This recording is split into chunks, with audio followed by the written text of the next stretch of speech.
கர்த்தர் உன்னை எல்லா தீங்குக்கும் விலக்கி காப்பார். அவர் உன் ஆத்துமாவை காப்பார். சங்கீதம் 121:7. பலர் இந்த வசனத்தை படிக்கும் பொழுது எனக்கு எந்த பிரச்சனையும் வராது என்று நினைக்கிறார்கள். ஆனால் இந்த வசனத்தின் ஆழமான ஆவிக்குரிய சத்தியம் அதுவல்ல.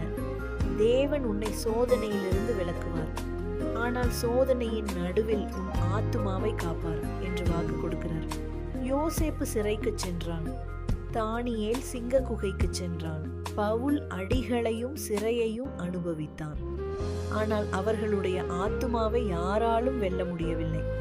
சாத்தான் உன் சூழ்நிலைகளை தாக்கலாம், மனிதர்கள் உன் பெயரை கெடுக்கலாம், உலகம் உன் உடலை காயப்படுத்தலாம். ஆனால் தேவனோடு இணைந்திருக்கும் ஆத்துமாவை யாராலும் அழிக்க முடியாது. ஆவிக்குரிய சத்தியம் இதுதான். தேவனுடைய பாதுகாப்பு என்பது பிரச்சனைகள் இல்லாத வாழ்க்கை அல்ல, பிரச்சனைகளின் நடுவிலும் தேவனை இழக்காத வாழ்க்கை. உன் பணத்தை இழக்கலாம், உன் பதவியை இழக்கலாம், உன் நண்பர்களை இழக்கலாம்.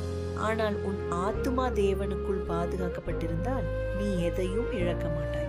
ஏனெனில் இந்த உலகத்தில் மிக மதிப்புள்ள பொருள் உன் ஆத்துமாதான். அதை காக்கிறவர் கர்த்தரே. சூழ்நிலைகள் நம்மை காக்கவில்லை, கர்த்தர் நம் ஆத்துமாவை காக்கிறார். ஆமேன்.